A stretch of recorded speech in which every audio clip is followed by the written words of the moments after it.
All right, this is a Ted Cruz event about to start in Guthrie Center, Iowa. A lot of GOP rivals are looking at Ted Cruz's prohibitive lead in that caucus state and trying to find any way to cut into it and him. They have a number of strategies for that, so some of those in a minute. First to Carl Cameron in Des Moines, Iowa, with, I guess, the Stop Ted campaign, huh? Well, there's always something to be said for being at the head of the pack, unless you're a month away from the Iowa caucuses and running for president. George W. Bush is pretty much the only Republican who went into the new year, the election year itself, with a lead and was able to sustain it in Iowa. Other than that, just about everybody else got toppled in the last few weeks. Rick Santorum's the best example of that. The 2012 president of the Iowa caucuses has been saying for 3 years and 11 months that he got 50% of his vote in the last 3 days of the caucus calendar, and we're still 4 weeks left. So for Ted Cruz, it's a time of celebration and a big-time caution. He knows that if it looks like he's taking it for granted, he'll be punished by Iowa caucus goers. A very fickle bunch. There's only about 120,000 who show up. That'll be a record, in fact, for Republicans if it happens this year. And then there's also the idea that there's a target on his back, and all of his rivals are going to be coming after him, and he's fully prepared for that, too. And I heard one Trump supporter say, well, he's up by 9 points in one poll. If he wins by any less than that, it's a failure. So they already played the reverse expectations game, right? Well, and the thing is, Cruz has been very, very effective for about a year describing what he perceived as his role, or in his words, his lane in the race, and has said over and over again he'd end up winning Iowa because of his ability to court evangelicals and Tea Partiers. 65% of the Republican caucus in Iowa are self-described born-again Christians, and Tea Partiers are very, very strong in Iowa. It's the first caucus state, and they've been here since the very beginning of the Tea Party revolution in '09. So it's a coalition that could help Cruz. Having said that, it's still 4 weeks away, and Rick Santorum's an object lesson for everybody. Yeah, we forget that. Thank you very much, Carl. Carl Cameron in Iowa. Now we're looking at how they play Iowa. If you think about it, the last big time it was a big game changer was way back in 1976, right? That's when a fellow named Jimmy Carter, who was on no one's list among the 35 prospective presidential candidates that year, finished second behind, undecided. But it was enough to propel him later on to the Democratic nomination and give this guy who was known as Jimmy Who the Democratic nomination that year, and when all was said and done, the presidency that year when he beat Gerald Ford. Iowa State University political science professor Stephen Schmidt with us right now. Professor, good to have you.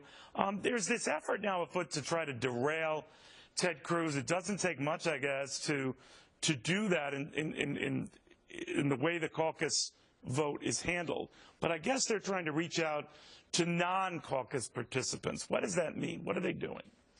Well, that's right, Neil. I mean, the Iowa caucuses are all about making personal contact with people, convincing them that you're their guy, and having them actually show up on caucus night. And I think that's what Rick Santorum did. We didn't realize it until caucus night. He really, really nailed it by going to 99 counties and getting a lot of people to show up at those 1,700 precinct caucuses and saying he's the guy. What happens, Professor, where some of the experts get it so wrong? I mean, I remember, years ago, it looked like it was Mitt Romney's state to lose. Rick Santorum, we find out confirmed days later, was the actual winner that cost him valuable needed publicity, and wind at his back. But more often than not, I don't believe Barack Obama 8 years ago was expected to win Iowa, let alone Hillary Clinton finished third behind both Senator Obama at the time and Senator Edwards at the time. So what is it that changes so quickly at the last second? I'll tell you what it is. It is the fact that voters go to their precinct, they talk for a little bit with their neighbors who are at that precinct, and some of them actually get talked out of the guy that they told the last pollster they were going to vote for, and they vote for the most convincing argument that's made in each one of those precincts. And that is very different from a primary. In a primary, you know who you want to vote for. Right. You stop and vote on your way to work or back home, and your numbers are probably close to what the polls said.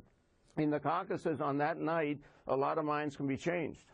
Now, by going after those who normally don't participate in these caucuses, Professor, what are they hoping to do? If someone is not of a mindset to spend hours doing whatever they have to do to be part of this process. How do you woo them? I imagine if the numbers are small to begin with, it wouldn't take that many to sway them, right?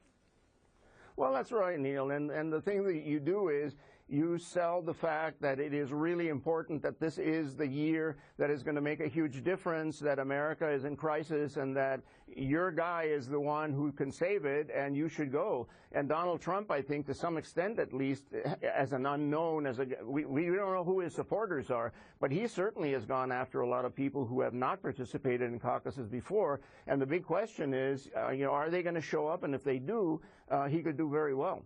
You know, dumb question on my part, Professor, but you've been enduring all of them, so I appreciate it. One is that Iowa seems to be much more of a potential trendsetter for Democrats than it does Republicans. The last two Republican Iowa winners didn't get very far, whereas Democrats a lot of times tend to capitalize off of success in this state.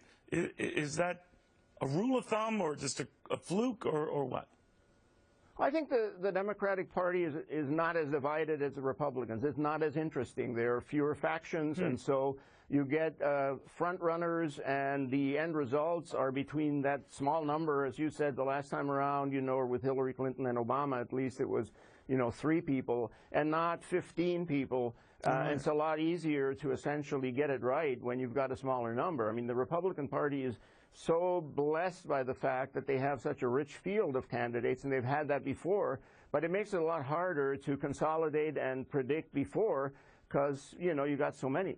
Yeah, you're right. Professor, a real honor having you. Thank you. Thank you, Neil. All right.